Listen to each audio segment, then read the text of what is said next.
Hello दोस्तों, welcome back to PW ज्ञान कोश। दोस्तों, वही हुआ जो कि आशा में था।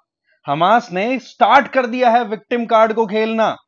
कह रहा है कि अमेरिका के प्रेशर के चलते अरब कंट्रीज साइलेंट है और उसकी वजह से इजराइल की सरकार लगातार मैसेकर कंटिन्यू करती चली जा रही है गाजा पट्टी पर। ओ भाई, इनको ये नहीं पता था क्या कि पहले जब और भी जो युद्ध हुए थे, चाहे 60s की बात कर लो, 70s की बात कर लो, या 2006 के लगभग जो कॉन्फ्लिक्ट्स हुए थे, उसमें इजराइल ने कितना बुरा फटका लगाया था। इनको ये समझ में नहीं आता। अब आप क्या देख रहे हैं, ये जो इमेज है ये एक इन्फेंट की है, छोटे बच्चे की है। उसको दिखा करके ये शो करना चाहते हैं कि देखो इजराइल कितना ज्यादा निर्दयी है, कितनी प्रॉब्लम क्रिएट कर रहा है। जबकि हमें याद है कि 7 अक्टूबर को हमास ने ही इन्वेड किया था। अब हमास के दो चीफ थे, उनको एकदम सल्टा दिया, निपटा दिया आराम से इजराइल ने। अब यहां पर हमास ये कह रहा है कि भाई इंटरनेशनल कम्युनिटी को साथ आकर के काम करना होगा, और पर्टिकुलरली बोला जो अरब नेशंस हैं उन पे हमें शर्म आती है कि ये कंट्रीज जो हैं ये यूनाइटेड स्टेट्स ऑफ अमेरिका के अलाई हैं और उसके दबाव में आने के चलते कोई आवाज नहीं उठा रहे। बोला अब समय आ गया, इस्लाम के नाम पर सबको इकट्ठा होना पड़ेगा। अब यार एक चीज समझ में नहीं आ रही कि ये जब अटैक किया गया था तो क्या पूछा था क्या इन कंट्रीज से? भाई हमास ने जो कुछ भी इजराइल में आकर के उस टाइम पे 7 अक्टूबर को इवेंट्स किए थे, अंजाम दी थी कुछ वारदातों को, क्या अरब नेशन से पूछा था कि हम ये करने वाले हैं? तो अब ये रोना किस बात का है, समझ में ये नहीं आ रही है ना। अब दूसरी तरफ देखा जाए तो ईरान ने अभी कुछ दिनों पहले एक स्टेटमेंट रिलीज किया था इन्हीं अरब नेशंस को टारगेट करते हुए। कौन से? पर्टिकुलरली यूएई, आप ले सकते हो बहराइन, या फिर आप सऊदी अरब, इनको पकड़ लो, ओमान को ऐड कर लो, जो कि मोर और लेस यूएसए के साथ अच्छे टाइज मेंटेन करके चलते हैं। तो इनके ऊपर ईरान ने क्या कहा था जी कि देखो हम सीधा सीधा एक क्लियर बात कर देते हैं, अगर इजराइल ने हमारी ऑयल फैसिलिटीज पे अटैक किया तो अरब कंट्रीज जो कि यूएसए के अलाइज हैं वो भी रेडी हो जाए, हम भी उनकी ऑयल फैसिलिटीज पे अटैक करेंगे। एक बात तो ये कही। दूसरा ये कहा कि इजराइल को अगर अरब कंट्रीज ने अपना खुद का एयर स्पेस यूज करने के लिए अलाउ किया तो भी बोले हम अंजाम बिल्कुल बहुत बुरा देंगे। तो कुल मिलाकर के बात आ रही है कि इजराइल और ईरान आमने सामने हैं, ये जग जाहिर है, पर दोनों के बीच के डिस्टेंस है हजारों किलोमीटर की। अब ऐसी परिस्थितियों में ईरान को यह पता है कि अगर इजराइल ईरान पर अटैक करेगा तो डेफिनेटली ये अरब कंट्रीज का जो एयर स्पेस है उसको यूज किया जाएगा इजराइल की एयरफोर्स के द्वारा, और ऐसे में ये एक प्रेशर क्रिएट करने की कोशिश कर रहा है। अब यहां पर एक बड़ी मजबूरी आ रही है अरब कंट्रीज की कि इन कंट्रीज के अंदर भी अगर देखें तो जैसे ये लेबनान में हिजबुल्ला, गाजा पट्टी पे हमास और यमन में आपके हुतीज ऑपरेट करते हैं ना, एग्जैक्टली उसी लाइन पे आप क्या नोटिस करते हैं कि अरब कंट्रीज के अंदर भी इस तरीके के प्रॉक्सीज ईरान ने डेवलप कर रखे हैं। तो ऐसे में ये जो सऊदी अरब यूएई है ये बिल्कुल भी नहीं चाहते कि भाई इनके साथ में कुछ ऐसा हो कि इस पूरी एस्केलेशन के चलते उनमें इंटरनल इश्यूज क्रिएट होने लग जाए, वहां पर जो ईरान के प्रॉक्सीज हैं वो उठ खड़े हो जाएं। तो ऐसी परिस्थितियों में अब अरब कंट्रीज के लिए ये युद्ध जो है ये गले की हड्डी बन गया है, क्योंकि एक तरफ तो हमास जैसे जो ऑर्गेनाइजेशंस हैं, जिनमें मैं हुतीज का पर्टिकुलर नाम लूं तो हुतीज को तो कितना बुरे तरीके से समेटने में लगा हुआ है सऊदी अरब। और दूसरा सबसे इंपॉर्टेंट पॉइंट आता है कि ईरान और सऊदी अरब के बीच में तो शिया सुन्नी का मामला ऑलरेडी उलझा हुआ है, और इन बातों को लेकर के ये डेवलपमेंट्स भी निकल के आए कि इजिप्ट ने तो हमास के लोगों को, जो पैलेस्टीनियंस है गाजा स्ट्रिप पे रहते हैं, उन लोगों को अपनी तरफ आने से रोकने के लिए अपनी बॉर्डर एरियाज में 5 लेयर्ड फेंसिंग करवाई है। 5 लेयर की फेंसिंग की, घुस न जाए। क्यों? क्योंकि जहां ये घुसते हैं वहां कलेश करते हैं। तो क्या अब हमास ईरान के इशारे पर अरब कंट्रीज के साथ में कोई दो दो हाथ करने की बात कर रहा है ना? दूसरी बात यह आती है कि क्या अरब नेशंस पर इजराइल को रोकने का प्रेशर है ना? क्योंकि यूएसए चाहे या ना चाहे, बट यह बात क्लियर है कि कहीं ना कहीं हमास जो है वो अभी बिल्कुल घुटनों पे आ चुका है। अब वो चाहता है कि इस्लाम के नाम पर इजराइल के खिलाफ सब उठ खड़े हों।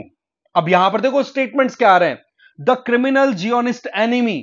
ओ भाई, क्रिमिनल तो आप अगर कंसीडर कर रहे हो और इस क्रिमिनल को आपने अगर समझा नहीं तो पहले क्यों पोक किया था आपने?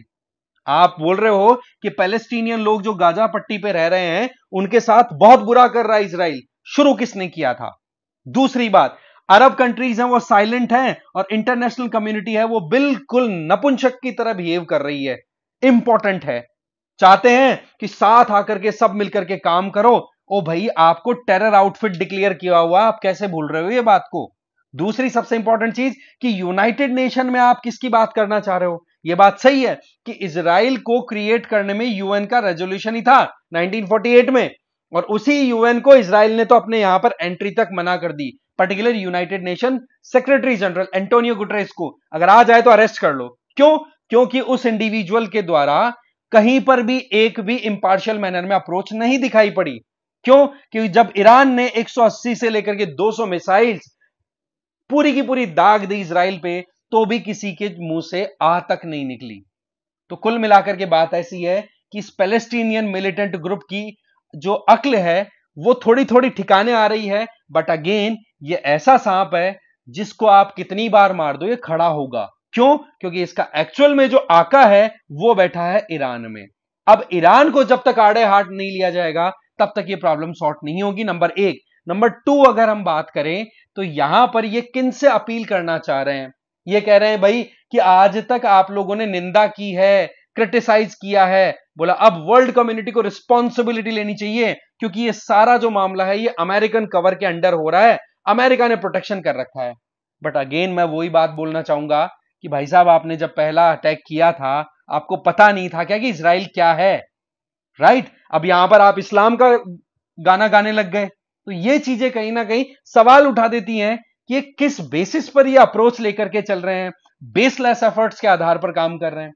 इसके अलावा आगे देखें, दूसरी तरफ यरूशलेम पोस्ट के अंदर एक क्लियर कट इजरायली ओपिनियन आया है कि बोले जियोनिस्ट है ना वो विक्टिम बिल्कुल भी नहीं है, हमारे पास में अधिकार है हमें खुद को डिफेंड करने का और हम बिल्कुल भी किसी के सामने विक्टिम कार्ड प्ले नहीं करेंगे। एक ये कम्युनिटी है, मतलब दो कौम देखो आप। एक कम्युनिटी ये है जहां पर अटैक करके फिर बोलती है कि अरे यार मार दिया बहुत पिट गए हम, तो हमें बचाओ, पूरी वर्ल्ड कम्युनिटी को आवाज उठानी चाहिए। और एक बोल रहे हैं कि भाई हमारे ऊपर अटैक हुए हैं ना तो हम खुद देख लेंगे, किसी दूसरे को हमें किसी दूसरे की जरूरत नहीं है, हम खुद को डिफेंड कर सकते हैं, इतनी क्षमता है। अब आप बताओ दोनों कम्युनिटीज या फिर दोनों के ओपिनियन में कितना डिफरेंस आ रहा है? ये जो होता है विक्टिम कार्ड बोलते हैं इसको, और ये चीज हमास खेलता हुआ दिखाई दे रहा है। और ये पहले से भी एक तरीके से आशंका थी कि जब इजराइल इनको पिटाई लगाएगा तब ये वापस भागेंगे कि भाई बचाओ बचाओ हमें माफ करो। राइट? तो ऐसे में अब क्या है कि अभी रिसेंटली इजराइल ने क्या किया कि गाजा पट्टी का जो नॉर्दर्न हिस्सा है ना वहां पर अच्छे खासे अटैक्स किए हैं। वहां पर हाईली पॉपुलेटेड दो एरियाज हैं, एक तो बेट लाइया, ठीक है, और एक है जबालिया। वहां पर अटैक हुआ। अब अटैक भी क्यों किया? सिविलियंस को ये शील्ड बना करके रखते ही हैं। अरे भाई, घरों के अंदर तुम क्यों अपने आप को छुपा करके रख रहे हो और फिर बाद में अगेन बोलते हो कि हमारे निर्दोष लोगों को मार रहे हो? अरे भाई, निर्दोष लोगों को पहले तुम 2 थप्पड़ मारते हो, उनके घरों के अंदर अपने खुद को हथियार रखते हो, अपने प्लांट लगाते हो, और फिर उसके बाद में अगर तुम्हें कोई टारगेट करे तो हमारे निर्दोषों को मार दिया। हद है। तो ये सिनेरियो मोर और लेस बना हुआ है और हमास ने अरब कंट्रीज को लताड़ा भी है और डिमांड भी की है। अब सवाल यह आता है कि जिस तरीके से ईरान ने, एक मैंने वीडियो बनाया था, आपको ध्यान हो कि ईरान के पास में न्यूक्लियर वेपन से भी ज्यादा स्ट्रॉन्ग वेपन है, ये बात ईरान क्लेम कर रहा है। ईरान का वो जनरल ब्रिगेडियर, नाम भूल रहा हूं मैं, कहा था। बट पॉइंट ये निकल के आ रहा है कि आपके पास में अगर ऐसा ही कुछ है तो फिर इन हौथियों का इनका यूज क्यों करते हो? ईरान आज तक एक युद्ध के बाद में, ईरान इराक युद्ध हुआ है, एक बार आमने सामने किसी दूसरे कंट्री के साथ लड़ाई की है, अदरवाइज अपने प्रॉक्सी से काम चलाता ईरान। और सबसे बड़ी चीज जो है वो ये इंडिविजुअल है, ठीक है, अयतुल्ला खमीनी, जो कि मोर और लेस स्टेटमेंट देता रहता है बट उसके अलावा कोई एक्शंस ग्राउंड पे दिखते नहीं है। अब यहां पर सिचुएशन ये निकल के आ रही है कि हमास ने एक बार फिर से अपनी जो क्लैरिटी है वो दे दी है कि हाँ जी, हम विक्टिम्स, हमारे साथ बहुत गलत हो रहा है।